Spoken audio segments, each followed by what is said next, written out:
You're listening to the Tooth Sleuth Podcast, all about the business of dentistry, hosted by yours truly, Greg Essenmacher, a fixed full arch dental expert and founder of G&A Consult, speaking with industry leaders on the dental landscape from their perspective. At G&A, we specialize in transforming full arch dental practices, teaching, coaching, and training teams to deliver an exceptional patient experience, from that first call to delivering final smiles. Whether you're a practice owner, a DSO executive, or a regional leader looking to expand your full arch program, boost same-store sales, or unlock the true profitability of full arch cases, we've got you covered. Ready to see how full arch can elevate your practice? Visit the show page or book a discovery call today. Let's turn your potential into results. Welcome back to the Tooth Sleuth Podcast. I'm Greg Essenmacher. Hopefully you know me, but if you don't, like, click, share, subscribe, all the good things. I don't know what platform you're on, wherever you're listening to me. Thank you for listening. My guest today is Michal Butler. I just love that name, Michal. She is the badass from Vision Dental Partners, because that's what you do. That's your title over there, isn't it, Michal? Right? Basically, yes. Basically. Yeah, yes. Yeah. That's who you are. You're the one who Yes. keeps the train running on times over there. On times? The train coming on times? Wow. Like a podcast host who can't speak. This ought to be a great episode. Everybody's like suddenly turning it off, like 1 minute in, next, listening to the next podcast. Love Michal, it. why don't you tell me a little bit about your history with Vision Dental Partners, because it is a group led by none other than Brad Hughes, and he and I have a great relationship. It's a love-hate relationship. I make fun of Ferragamos all the time, online, on LinkedIn specifically, but also on other platforms. So tell me how you got hooked up with Brad and his group and all the things. Okay, I guess I'll start from the beginning. I've known him for 16 years, 17 I'm sorry. years. Yeah. And I'm still, still trekking away. But I would like to say long story short, but it was a little bit long. So I've known him for 16, 17 years. It just so happens he was friends with like my, ex-husband at the time. And he had come over to our house one night and was just talking about the office and things that were going on. And I had just had open heart surgery just a few weeks prior. So I was on medical leave from my, job where I was at. And he was just talking to me about how there were a couple girls that stole from the front office and he didn't have anybody up front. So I was like, I can help you short term, I guess, and I'll help you and answer the phones, whatever I could do. I was not in dental. I was in ortho, so it's very different. But, Very different. gosh, 12 and a half years later, here I am, and I stayed. And now look where we're at. We've grown so much. We've bought our second practice in 2019. But, that's how it all started. I literally started like 6 weeks after open heart surgery, and I never left. I loved it. So those of us who fall into dental is what I like to say, right? You accidentally, oops, look what I found myself in, and find it as one of the best little industries in the world, which is what I say. I was looking, for my story 18 years ago in the medical field, right? Interviewing with a pharmaceutical company, with a medical device company. And then along came this little job on monster.com. Yes, I'm that old.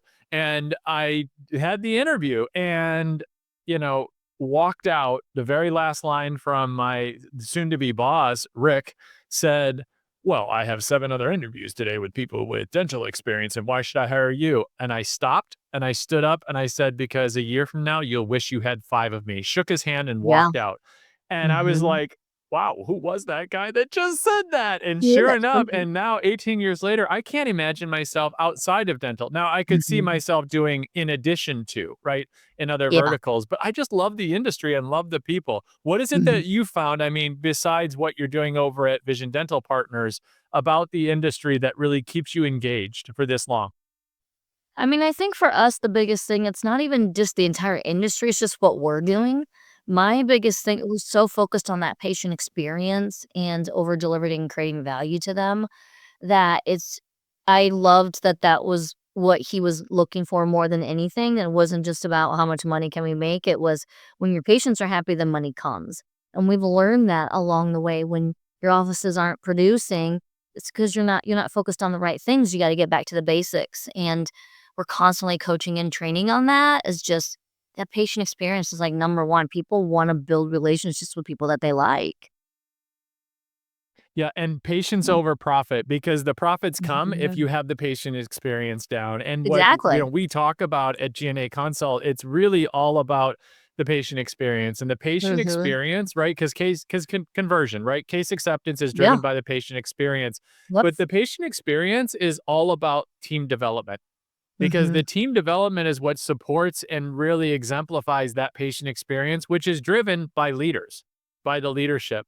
Because if not, then the team just kind of looks and be like, whatever, and it is so important to be able to invest in that team development. And you talked about training there. So I want to drill down a little bit more into that, because training can mean so many things to so many people, right? A Mhm. training manual or an employee manual that, when we start engaging at GNA Consult with practices or groups, and, Mhm. we ask, so let's see what's your employee manual look like? And they hand us a PDF that has, pencil marks all over it and hasn't been updated in 6 years. So what does training mean to you all over at Vision Dental Partners? So when I say training for us, and it's every quarter. So I get with my practice managers every quarter. For me personally, we do have um, quarterly meetings with hygienists and assistants and everybody. Everyone has a quarterly meeting, and then we have touch points monthly with them via Zoom. But what the quarterly meeting is just what happened in the past 90 days that we need to talk about, we need to discuss, we need to revisit, we need to recoach on, retrain on, or maybe just new brainstorming sessions, whatever that is.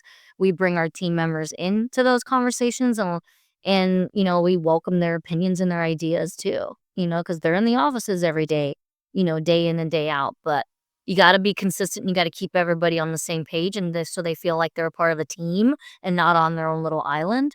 Quarterly has been great for us, and they've been good touch points for the team members.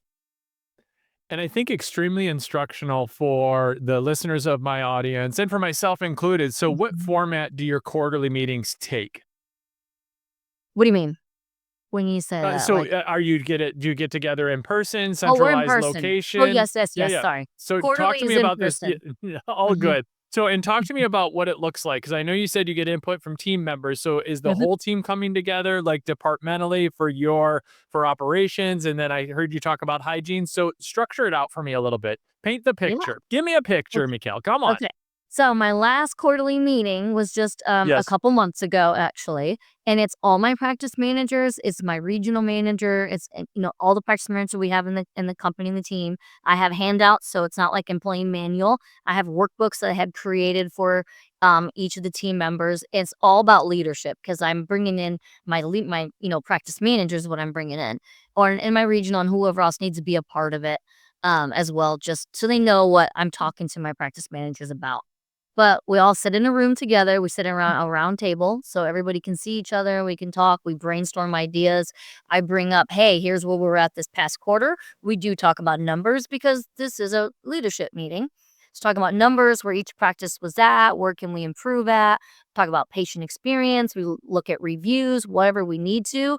And then I go into leadership of, the difference between managing and leading your team and what that looks like. And what your conversations would look like. We're always talking about documenting everything. Have a sit down conversation with your team monthly so your practice is on the same page. Talk about what you need to talk about with your team members in your practice. Have weekly syncs with your doctor so that they stay um so basically you kind of like that like team between you and your practice manager, the doctor and the practice manager, when they know what's going on at all times, and they go through the same thing with the doctors that I go through with them. Numbers, patient experience, just patient happy, the patients are happy, your case acceptance goes up because they're scheduling treatment because they trust you and they're going to allow you to do the work. So we go through every detail that we can about that particular practice and then an overall leadership conversation around it. And that's me talking about leadership and how they can, you know, continue to grow within their leadership roles. And what I'm hearing you say, and one of the things that I think is most important, whether you define it as front and back, whether you talk about Mhm, clinical and administrative team, it's mhm. really that 360 view to make sure everyone's on the same page, right? Being Correct. informed. And then the Mhm. second part that you talked about, or it was the first part, strike that, reverse it. First, second, right, is the documentation piece, right? So that you can Mhm. see the developmental path of individuals, and then you Yes. can look back historically and say, but wait, we've reviewed this before. We're stuck in the same lane so that as the leaders of the organization, you all can take a look, self reflection, and say, Mhm. if we're looking at the same thing over and over and doing the same thing over and over and not getting a different result, then we need Correct. to be able to provide a different resource, take a different Mhm. approach because we're not moving the needle in the direction that we're attempting to. We're just fooling ourselves because if you don't Correct. have the data, right, you can't see the Mhm. progress, right? You can't see the Wonderful. meter or the needle moving in the direction you're trying to. So all of those pieces, that was great. And that's what I was trying to get to because for those that may be listening, as your group continues to grow and expand, Mhm. those that are on the newer of the learning cycle, because we work with, single location practices, small groups that are, 2, 3 locations, and some that are up Mhm. to, I think our largest group right now is a 33 location group. Mhm. They're trying to scale, and sometimes will scale so quickly that they forget some of the fundamentals.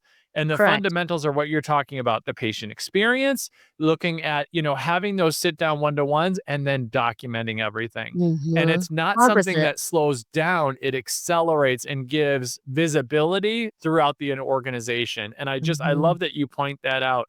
What are you Yeah. finding? So let me ask you this. What are you finding or have you found recently in the last 6, 12 months? Because I know that you're getting ready for some pretty good expansion coming up. Hint, hint, wink, wink, just because I know Mhm. Brad pretty well. There's some expansion coming up. What are you finding are because you've got to have that solid foundation in order to be ready for that growth and expansion that's Yeah. getting ready to occur. What have you found to be the most challenging in the last, say, 6, 12 months of getting that alignment and that foundation super solid to be ready to be able to put more pillars on top for the organization in your role? In my role, oh gosh, people. It's it's getting everyone on the same page. It's getting people to understand why we do what we do. It's that. It's not the day-to-day, it's not the checking off the boxes, none of that, because that's all, it's all stuff you can get done, and it's easy. It's the people that you need in order to run things smoothly. It's the people that you need for the day-to-day. It's because our model is, we're a DPO, so we're doctor-owned and doctor-led, and it's more of that private practice feel, so you need people to do that. Yes, we do bring in AI when we need to with certain things, but that if you have someone who's misaligned, it's getting that taken care of quickly enough, and there are times where we haven't done that quickly enough in the past, 12 months, like we're talking about, where then now I have to go and upgrade talent, and then I gotta get them on the same page. So, I think the biggest thing that I've learned through the past 12 months is fire faster. If you're not getting what you need out of your team members and you coach and document it like we just said earlier, fire faster and hire as quickly as you can the talent then. I would say that's it. We've given opportunity after opportunity after opportunity, and it has hurt us a little. Um, so we've tightened that up lately. Yeah. Yeah. I love to say coach up or coach out. And when you coach Yeah. out, it's important to know what's your 3 strikes. And the Mhm. documentation that you spoke of earlier, I think is Mhm. critically important to help that. But something that you said about the people specifically, you talked about the why, helping them to understand the why behind what you're doing. And That at GNA happened. Consult, when we're working with clients, we share the why behind the what. And so in implants and full arch, the what is the end product, the tooth, the prosthesis, but the why for many of these patients is what really is the conversion, the patient Mhm. experience, if you will, right? Gets them motivated to do something now, especially in a edentulous patient, right? So you've Oh, had a yeah. bombed out mouth for a very long time, Jenny. Why Yeah. now? Why is today the day that you decided to come in and see us and potentially make a big decision and a huge investment? If Yeah. you get to the why, you get the conversion, and you move the needle forward and you're able to create a brand new smile and really have that patient reveal, which is life-changing for the patient. They can eat 100%. you and smile. Or maybe it's because their sisters made fun of them the last 5 times they've taken family pictures because they've covered their mouth and never shown their teeth. Or, I mean, Exactly. fill in the blank, right? Take the Yeah. layup of their daughter's getting married in 6 months, or they're Mhm. back in the dating pool because now they're widowed. Or, I mean, we could go right down the list of all the reasons of the why, but getting to that why is critically important for the patient and the patient experience. So Mhm. being able to translate that for us as Mhm. leaders in organizations, whether it's in practice, in groups, or as organizational entrepreneurs, or in any organization from the manufacturing side, getting down to the why and answering that, right? Simon Sinek, right? Great at the, what's your why? Exactly. Being able to identify that and then being able to translate that into Mhm. all the different personality types in your organization really is the crux of being able to be successful Yeah. more quickly in your Right. organization. So I love that you pulled that out. So what are some of the ways that you're learning, right? Mhm. Not have learned, because we should always be learning, Yeah. especially as Yep. you grow and scale. What are some of the ways that you in leadership at Vision Dental Partners are learning to be able to express that why and be able to infuse your why into your people that you're coming into the organization? It's the consistent touch points. I think that's the biggest thing is everybody needs that constant reminder of why they're doing what they're doing. It's the consistency. When you're not consistent with them, you're just I mean, the result is, I mean, I guess failure, right? The result, you're just not going to get what you need out of it, or you're not going to get the right team members. And um they need that constant coaching. They need the constant reminders. I need the constant reminders. We're always talking about, on our management call, we have a call every single Friday. And it's all of us management. It's me, Jason, Dr. Hughes, like everybody. And we're constantly talking about why we do what we do. We are a media company that just happens to do dentistry. That's what we talk about all the time. It's who we are. It's what we want. We want to get out there. We want people to get us to know us. We want to change the way people view dentistry and just everything about it, right? Dentistry is changing. I mean, it is. I mean, if you have eyes, you can see that. N- But, and focusing on the things that we are passionate about. And we want people to see who we are, not just our patients, but just entire industry. Because if we can help just one person, then we've won. And But we have to start with the people that work for us, and those are our practice managers, or our, assistants, our, doctors, our hygienists, all of that, and continuously, like, they need to see who we are too and be proud of the company that they work for. And if you fail to continue talking about your why, then again, you're not going to have you're not going to have the right people in your company. I love that, because what I find to be true with clients that we work with, that investment of time that is Mhm. necessary to do what you're talking about is critically Mhm. important and not wasted resources. There are three things that are limited in business and in life in general, but in business specifically that I'll talk about here. It's time, Mhm. talent, and treasure. And you have to give up one for the other at all times, and you're constantly balancing one for the other and all three, Yeah. right? Yeah. And that time that you need to give up certainly costs some treasure, right? Because you could be Absolutely. producing, if you will. But Mhm. that balance that you get back of that treasure and in investing in that talent by giving up some of your time for those one-to-ones is invaluable. So thank you for bringing that forward. I think it's Yeah. amazing, and it's definitely a formula that's working over at Vision Dental Partners for you. Well, Mhm. Michal, this is the part of the program. All of my guests on the Tooth Sleuth play a little something called What the Sleuth is Going On? It's Oh, three rapid okay. fire questions. First thing that Oh, comes to mind, are you ready to play? sure. Let's go. Question number one. What's the worst bad breath you've ever encountered? Oh gosh, like on a patient or general? I'm perio, always perio. Patient. I'm a patient, always perio. Always I, parrot. Being in dental, no, please, you can continue. I was gonna say, being in dental, I can smell it like 10 rows away, like in a movie theater, on a plane, not like, right? Yeah, I was she was thinking about I take that back. I was actually assisting Dr. Hughes. This was like in the very beginning of me working with him, and we just happened to be down an assistant, and he was extracting a tooth on a patient, and obviously it was infected. It was so bad that I started getting nauseous, and Dr. Hughes was like, "You can go ahead and go, Michal." I was like, "Thank God, thank God." I wanted to walk out of the room. I don't assist, so I'm seeing blood. I was the smell, and I had a mask on. I was like, "Oh my God, I can't." He was gracious. You're Let me just too much. I gotta go. Like the look on Yeah, your face, I mean, had to yeah. have been priceless. Like to have a Oh, snapshot of that yeah. moment of your face. Oh, if I could, if I I think I could. went pale. It was like, I've at got the to. I'm gonna ask him about that moment when you I see him said next. it was It's so definitely a long moment in ago. Yeah, time for sure. I love it. yeah, I love it. yeah. Okay, question number 2. Okay. If you could change one thing about your smile, what would it be? Maybe more like whiter teeth. I think I would like whiter teeth. I kind of like my smile. Whiter would be nice. Yeah. I mean, that is a very common answer. So this is Yeah. episode like 120 something, close to 130. And when we did the 100th episode, we went back and like accumulated all the responses to these questions.